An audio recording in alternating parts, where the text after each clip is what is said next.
de sala de aula, de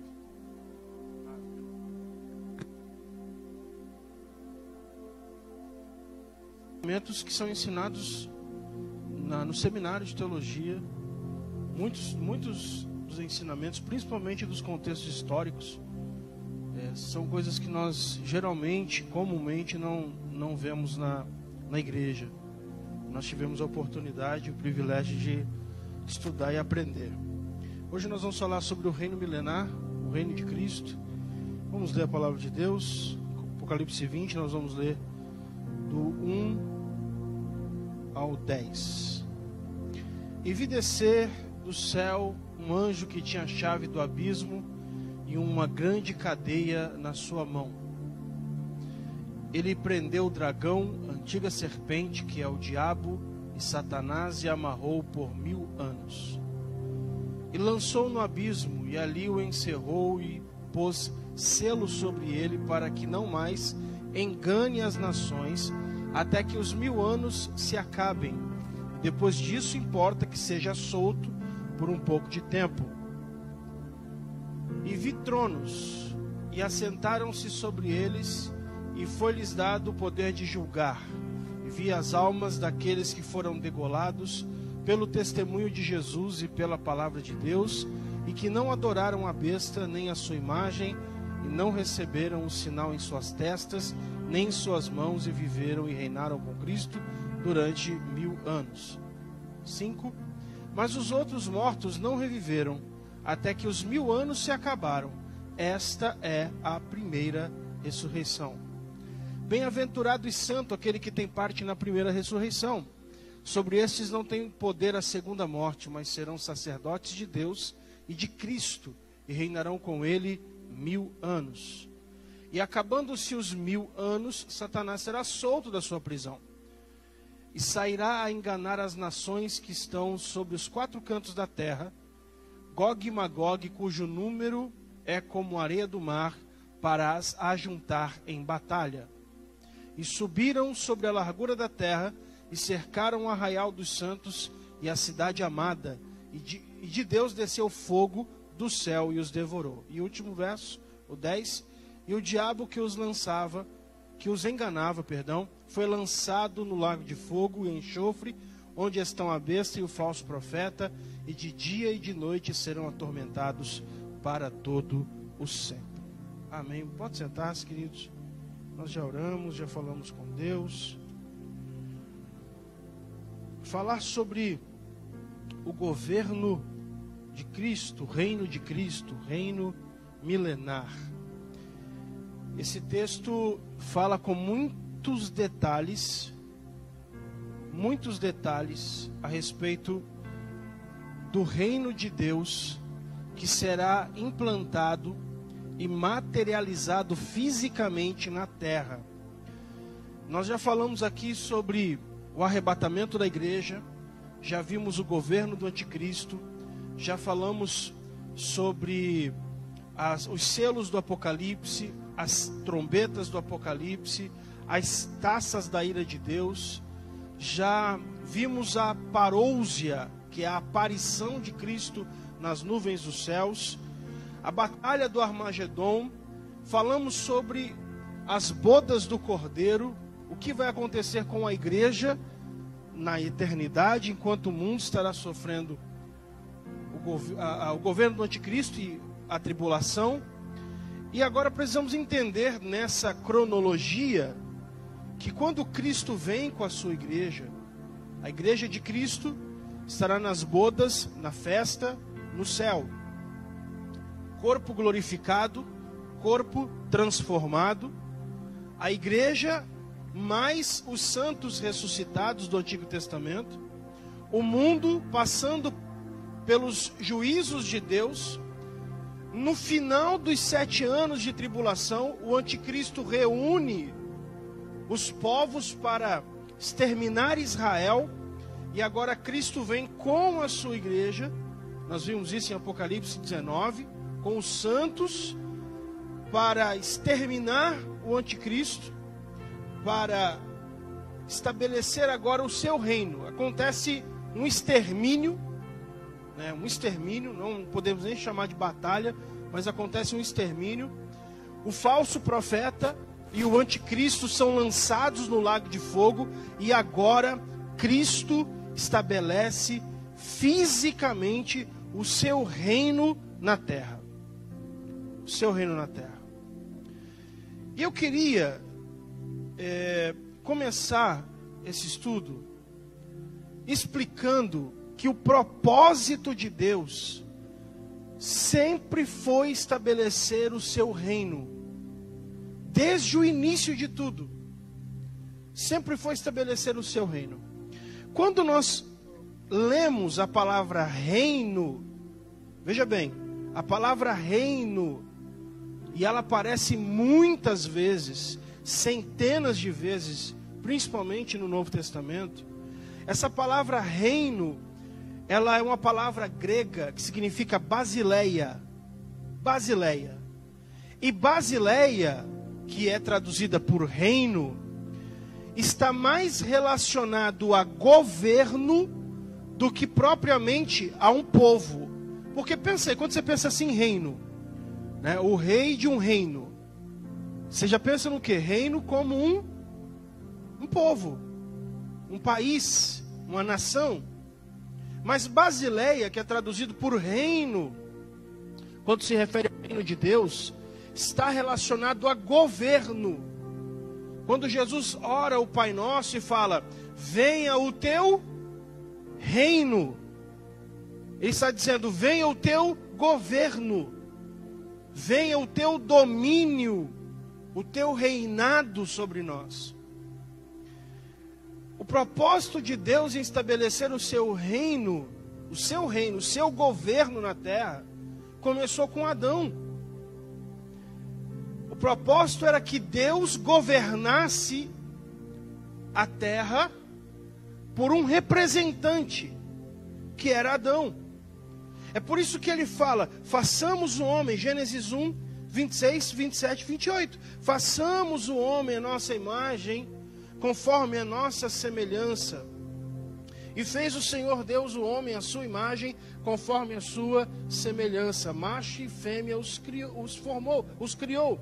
E disse-lhes, sejam fecundos e multiplicai-vos e enchei a terra e dominai. Dominem, governem, reinem. Dominem sobre os peixes, as aves e todo animal que se move sobre a terra. Então o propósito de Deus era estabelecer o seu reino na terra através de um representante. Esse representante era Adão. Mas quando a serpente, quando Satanás conseguiu enganar Eva e fazer com que ela comesse do fruto e desse do fruto a Adão, o homem agora perdeu o direito de ser o representante do reino de Deus. O propósito do reino é tão forte,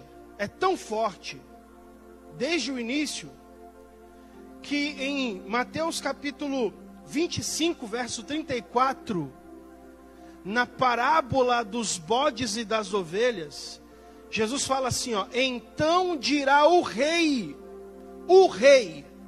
aos que estiverem à sua direita, vinde benditos de meu Pai, possuí por herança o reino que vos está preparado desde a fundação do mundo. Desde que o mundo foi fundado, desde que o mundo foi criado, o propósito era o reino. Mas naquele dia, então o Senhor vai dizer, vinde benditos, e possuí por herança o reino que vos está preparado desde a fundação do mundo. Quando Adão peca,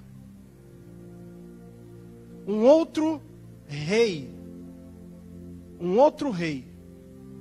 se estabelece no mundo. Um outro reino se estabelece no mundo. para fazer oposição ao reino de Deus. Esse reino é o reino de Satanás. Vamos ler em Mateus capítulo 12.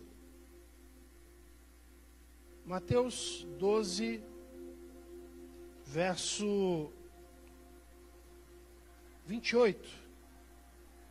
Mateus 12.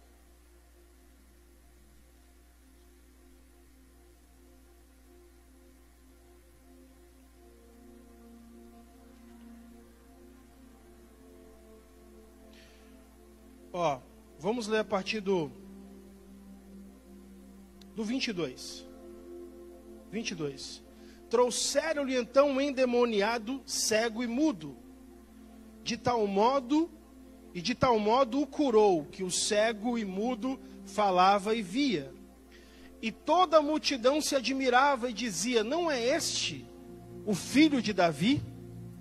Mas os fariseus, ouvindo isso, diziam: este não expulsa os demônios, senão por Beelzebu, príncipe dos demônios. Jesus, porém, conhecendo os seus pensamentos, disse-lhes: todo reino dividido contra si mesmo é devastado, e toda cidade ou casa dividida contra si mesma não subsistirá. Primeira coisa que Jesus está falando ali, ele está confirmando que havia um reino, o reino de Satanás. Ele está dizendo: todo reino dividido contra si mesmo é devastado. 26. E se Satanás expulsa Satanás, está dividido contra si mesmo. Como subsistirá, pois, o seu reino? E se eu expulso os demônios por Beelzebu, por quem os expulsam vossos filhos, então? Portanto, eles mesmos serão os vossos juízes. E o 28. Mas se eu expulso os demônios pelo Espírito de Deus, logo é chegado a vós o reino de Deus. Então, Satanás, ele estabeleceu o seu reino, que governou o mundo. O reino de Satanás governou o mundo, porque o homem perdeu o direito a ser o representante do reino de Deus na terra. Lucas capítulo 4, versos 6 e 7. Na tentação de Jesus, está lá na tela. E disse-lhe o diabo, olha o que o diabo fala para Jesus: dar-te-ei a ti todo esse poder e a sua glória, porque a mim me foi entregue, e dou a quem quero. 7. Portanto, se tu me adorares, tudo será teu. O reino de Satanás governando o mundo. E ele faz uma proposta para Jesus: toda a glória, todo o reino do mundo foi entregue a mim, e eu dou a quem quero. Portanto, se tu me adorares, tudo será teu. É por isso que ele é chamado, em Efésios 2, 22, de príncipe da potestade. Em Efésios 6 e 12, ele é chamado por Paulo de príncipe das trevas deste século.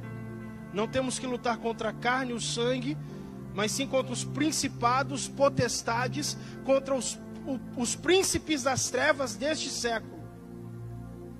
Ele é chamado em Coríntios por Paulo de o Deus deste século. Mas aí Cristo vem. E uma das missões de Cristo é trazer de volta o reino de Deus. Mateus capítulo 4, verso 17. Desde então, começou Jesus a pregar e a dizer: arrependei-vos, porque está próximo o reino dos céus. Outra versão diz: porque é chegado a vós o reino dos céus. Ele vem para estabelecer o reino de Deus. Agora ele é o representante do reino de Deus. Bom, eu podia citar aqui as várias parábolas e as várias histórias que Jesus contou exemplificando o reino de Deus. Por exemplo, em Mateus capítulo 13, verso 31, ele fala: o reino de Deus é como um grão de mostarda, que o homem pegando nele semeou no seu campo. Verso 32. O qual é realmente a menor de todas as sementes, mas crescendo é a maior das plantas, e faz-se uma árvore, de sorte que vêm as aves dos céus e se aninham sobre os seus ramos. Assim é o reino de Deus. Começou pequeno, com um representante, uma semente, que é Cristo, mas foi crescendo, foi se implantando na terra. Ele falou também que o reino de Deus, em Mateus 13, 44, é como um tesouro escondido. Também o reino dos céus é semelhante a um tesouro escondido num campo, que um homem achou e escondeu. E pelo gozo dele vai e vende tudo quanto tem e compra aquele campo. 45. Outro sim, o reino dos céus é semelhante ao homem negociante que busca boas pérolas. E encontrando uma pérola de grande valor, vendeu tudo quanto tinha, e comprou aquela pérola. Eu queria só fazer um adendo, um parêntese, para explicar uma coisa. Às vezes, nós encontramos Jesus falando o reino de Deus. Outras vezes, Jesus fala reino dos céus. E a pergunta é: o que significa reino de Deus e o que significa reino dos céus? O Virgílio Edmilson está esperto aqui. O que acontece? Mateus escreveu o seu evangelho destinado para os judeus. Então, quando ele escreve o seu evangelho para os judeus, principalmente porque ele escreve na língua grega, ele evita usar o nome de Deus. Talvez para que não causasse um bloqueio, porque os judeus não poderiam falar o nome de Deus. Eles usavam a expressão o Eterno, o Altíssimo. Então, Mateus, ele usa constantemente a expressão reino dos céus. Mas os outros evangelistas, os outros escritores, quando vão contar as mesmas histórias que Mateus, usam a expressão reino de Deus. Ou seja, reino de Deus e reino dos céus é a mesma coisa. É o governo. É o reinado de Deus. Quando Cristo parte para a eternidade, ele entrega as chaves do reino para a igreja. Por isso Jesus falou para Pedro: eis que eu vos dou as chaves do reino. Ele entrega a sua representatividade, do representante do reino de Deus, para a igreja. E hoje, o reino de Deus está na terra através da sua igreja. O reino de Deus está na terra através de você. Você é o representante do reino de Deus. Nós somos os representantes do reino de Deus. Mas haverá um momento em que os representantes do reino sairão daqui. E é o momento que Satanás vai governar o mundo sem oposição, através do seu representante, o anticristo. Mas aí quando Cristo vem com a igreja para estabelecer esse reino que está hoje representado através da igreja, espiritualmente, ele vem para estabelecê-lo fisicamente. Eu queria falar aqui em rápidas palavras sobre 10 características do reino de Deus no período do milênio. Primeira coisa que nós precisamos entender é que no texto que nós lemos de Apocalipse capítulo 20, do 1 ao 10, são citados pelo menos 6 vezes naquele texto, que o reino milenar, o reino de Deus, o reino de Cristo na terra, ele terá uma duração de 1000 anos. 1000 anos.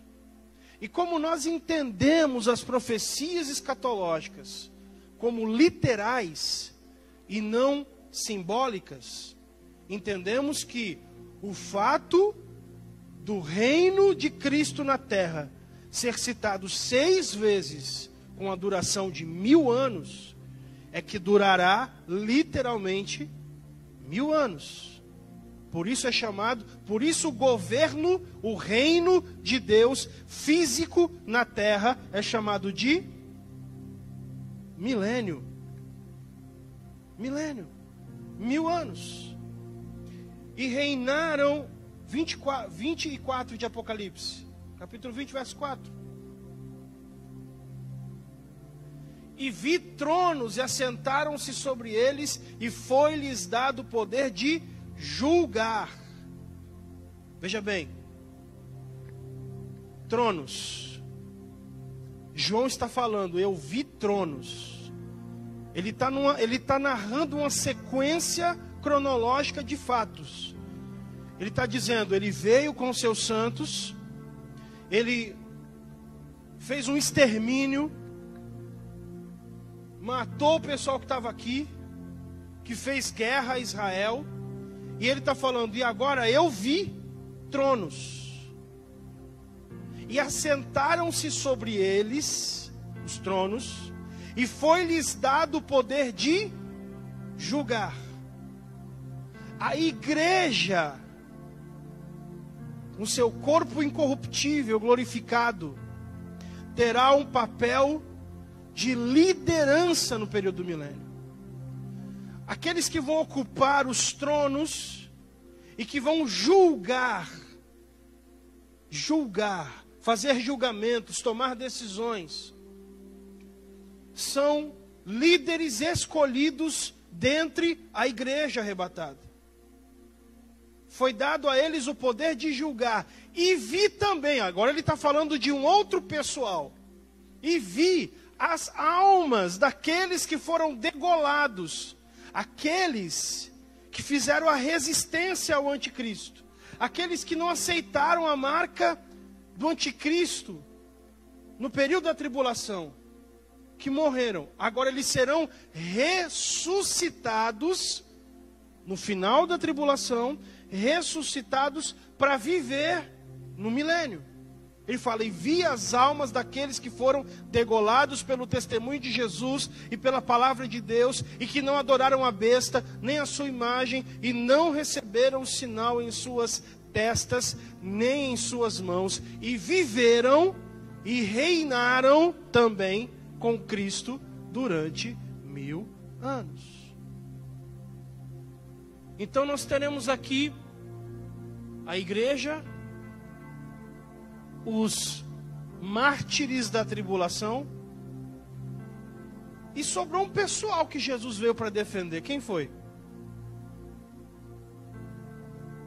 Israel. Jesus veio para defender Israel do anticristo. Israel estará também no milênio.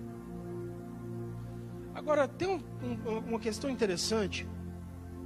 No verso 8, no mesmo capítulo, fala assim, ó, que no final da tribulação, Satanás será solto e sairá a enganar as nações. Joga para mim o verso 7, por favor. Ó, e acabando-se os 1000 anos, Satanás será solto da sua prisão e sairá a enganar as nações. Opa! Terão nações no milênio?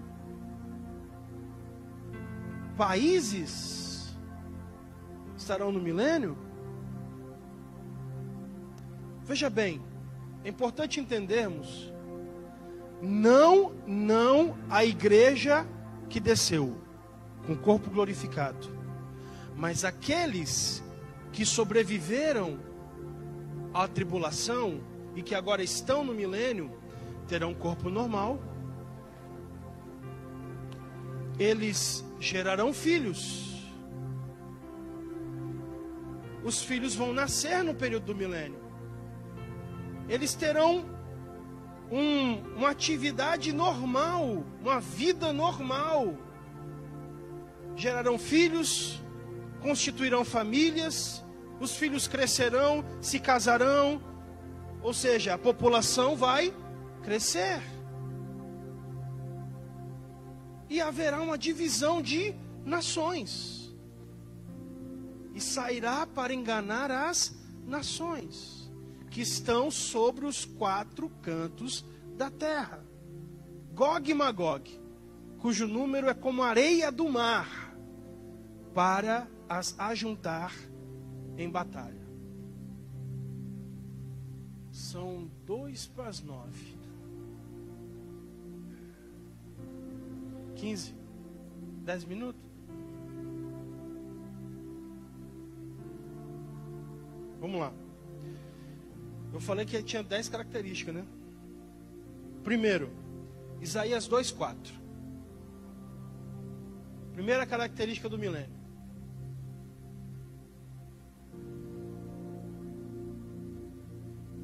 Ele julgará entre as nações e repreenderá a muitos povos, e estes converterão as suas enxadas as suas espadas em enxadões e as suas lanças em foices. Uma nação não levantará espada contra outra nação, nem aprenderão mais a guerrear. É uma profecia referente ao milênio. Ou seja, o reino de Cristo será um reino de paz. Paz estabelecida. Não haverão mais guerras, rumores de guerras. Haverão nações. As pessoas se dividirão em nações ainda, em comunidades ainda, mas não haverão mais guerras. Não haverão mais espadas. Zacarias 9:10, no lugar foice e espada e enxada. E de Efraim destruirei os carros, e de Jerusalém os cavalos, e o arco de guerra será destruído, e ele anunciará paz aos gentios, e o seu domínio se estenderá de mar a mar, e desde o rio até as extremidades da terra. Glória a Deus. Segunda característica do milênio. Isaías 9, verso 3 e 4. Hoje o irmão Alexandre vai ficar com cãibra no dedo. Tu multiplicaste a nação, a alegria lhe aumentaste. Todos se alegrarão perante ti, como se alegram na ceifa, e como exultam quando se repartem os despojos. Sofonias, capítulo 3, verso 14 ao 17. Canta alegremente, ó filha de Sião. Rejubila, ó Israel. Regozija-te e exulta de todo o coração, ó filha de Jerusalém. O Senhor afastou os teus juízos, exterminou os teus inimigos. O Senhor, o Rei de Israel, está no meio de ti. Tu não verás mais mal algum. 16. Naquele dia se dirá a Jerusalém: não temas, ó Sião, não se enfraqueçam as tuas mãos. O Senhor teu Deus, o poderoso, está no meio de ti. Ele salvará, ele se deleitará em ti com alegria, calar-se-á por seu amor, regozijar-se-á em ti com júbilo. Segunda característica do reino milenar é que será um reino de alegria. Alegria. Paz, alegria, cântico. Terceira característica, Isaías, capítulo 60, verso 21. E todos os do teu povo serão justos, para sempre herdarão a terra. Serão renovos por mim plantados, obra das minhas mãos, para que eu seja glorificado. Zacarias, capítulo 13, verso 1 e 2.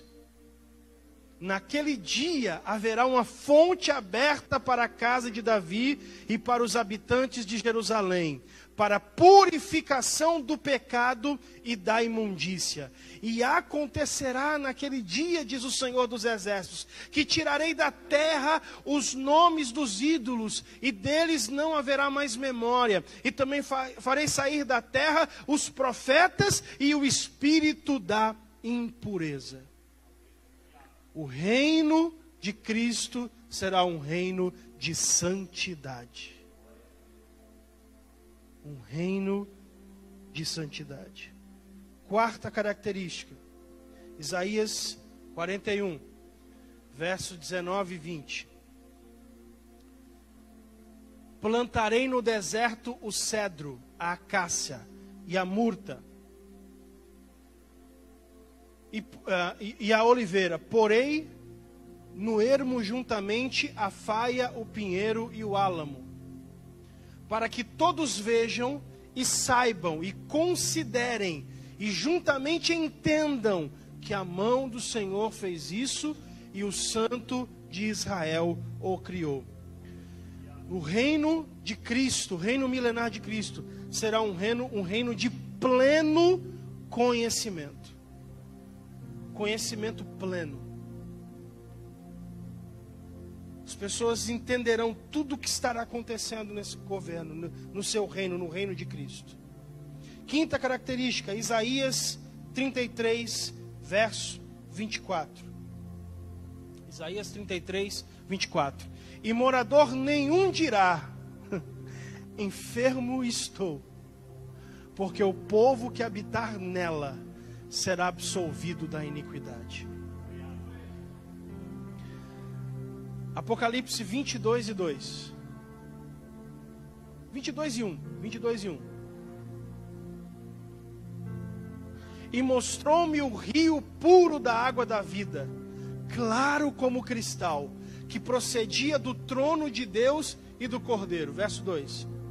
E no meio da sua praça, e de um e de outro lado do rio, estava a árvore da vida, que produz 12 frutos, dando seu fruto de mês em mês, e as folhas da árvore são para a saúde das nações. Ou seja, quinta característica, a doença será eliminada. Não haverá enfermidade, não haverão doenças. Sexta característica, Isaías 65, 25. O lobo e o cordeiro se apacentarão juntos, e o leão comerá palha como boi. O pó será comida da serpente. Não farão mal nem dano algum, nem todo nem dano algum em todo o meu santo monte, diz o Senhor. Ou seja, a ferocidade dos animais será retirada. É a sexta característica do governo de Cristo. Os animais, todos os animais, ou seja, voltará ao estado do Éden. Porque lá no Éden, todos os animais comiam erva. Não haviam animais carnívoros. Agora, no reino milenar, a ferocidade dos animais será retirada. Diz aqui que o leão comerá palha como boi, e o pó será comida da serpente. A ferocidade dos animais será retirada. Sétima característica. Isaías 65, mesmo capítulo 21 ao 23. E edificarão casas, edificarão casas, e plantarão vinhas, e comerão seu fruto. 22. Não edificarão para que outros habitem, não plantarão para que outros comam, porque os dias do meu povo serão como os dias da árvore, e os meus eleitos gozarão das obras das suas mãos. 23. Não trabalharão em vão e não terão filhos para perturbação, porque são a posteridade bendita do Senhor, e os seus descendentes estarão com eles. Os dias serão como os da árvore. Vai viver muito. Vai viver muito.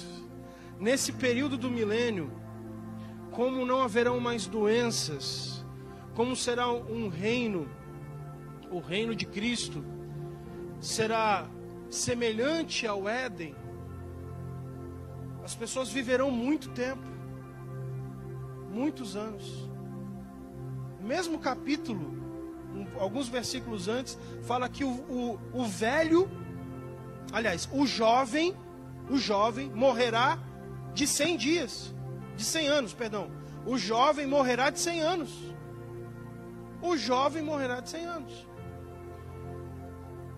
Então, as pessoas viverão muito tempo e trabalharão na área agrícola. Haverá um trabalho agrícola. Ou seja, as pessoas, elas trabalharão para comer. Elas trabalharão para comer. Mas pastor, se não haverá mais doença, haverá morte? Sim. Porém, haverá morte como exercício de castigo. Porque as pessoas... Tem um outro versículo que você colocou ali? Um outro texto. 20. Não haverá mais nela criança de poucos dias, nem velho que não cumpra os seus dias. Porque o menino morrerá de 100 anos.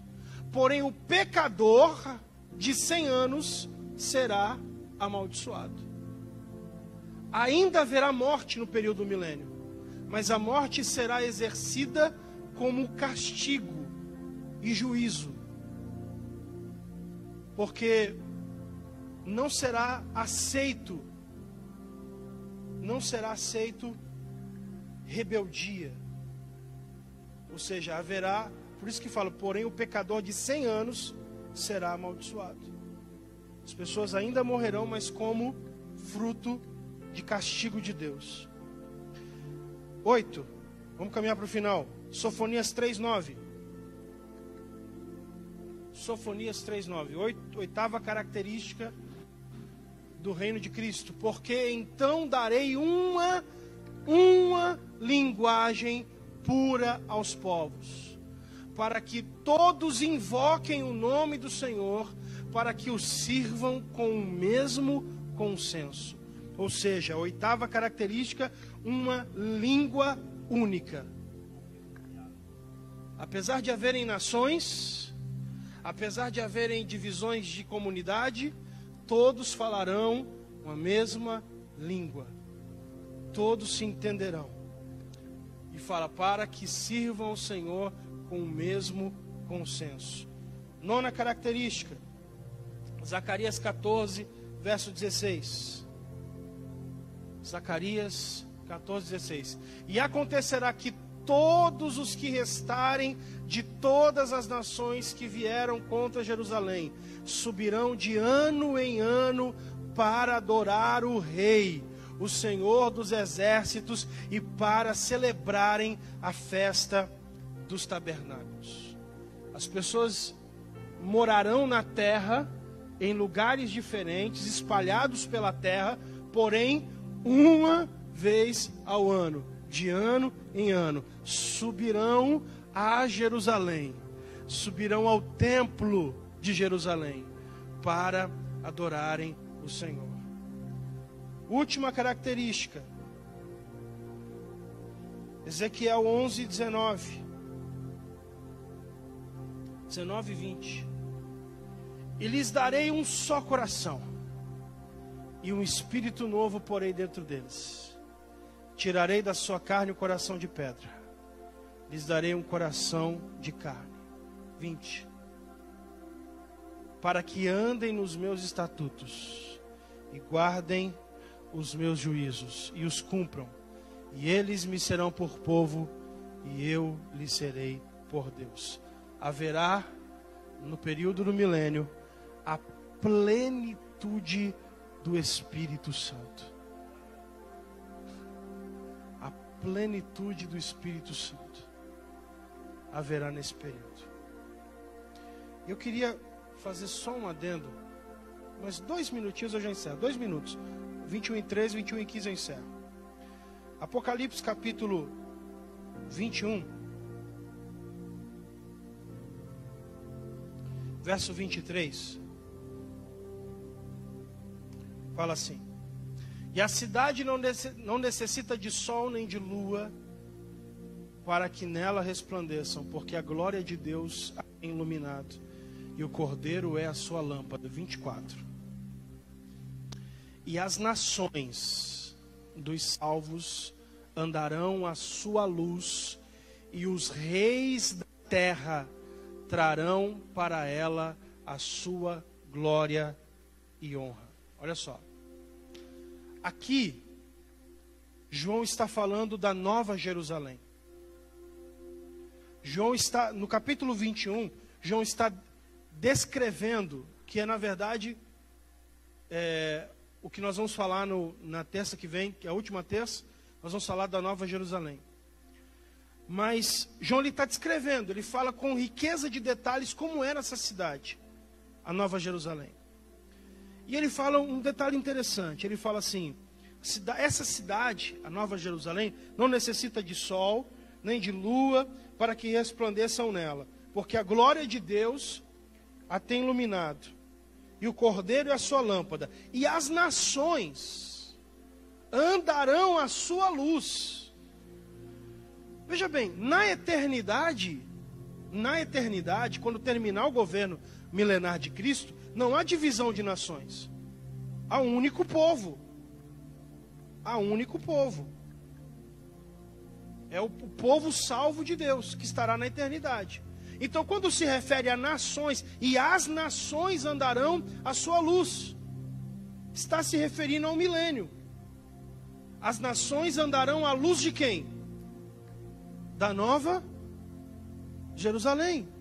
E os reis da terra, está falando de líderes, chefes de nações, trarão a ela sua glória e honra. Ou seja, a Nova Jerusalém estará no milênio. Enquanto na terra o governo de Cristo é estabelecido, a Nova Jerusalém estará sobre a Jerusalém terrestre, e as nações andarão à sua luz. E é por isso no verso 25 fala: e as suas portas não se fecharão de dia, porque ali não haverá noite, e a ela trarão a glória e honra das nações. A igreja terá acesso Eu não vou falar que eu preciso de mais umas aulas, senão... Não vou falar. Mas a igreja arrebatada terá acesso à terra e à nova Jerusalém. Eles com corpo glorificado, com corpo incorruptível, com corpo transformado, com papéis de liderança e de juízes para julgar as nações, terão acesso à nova Jerusalém e à Jerusalém terrestre e à terra. Mas sobre a nova Jerusalém nós vamos falar na próxima e última terça-feira, que é o nosso, vamos dizer assim, nossa fase final. Nós vamos falar rapidamente sobre o juízo e vamos encerrar na nova Jerusalém. Queridos, vamos ficar de pé. Passei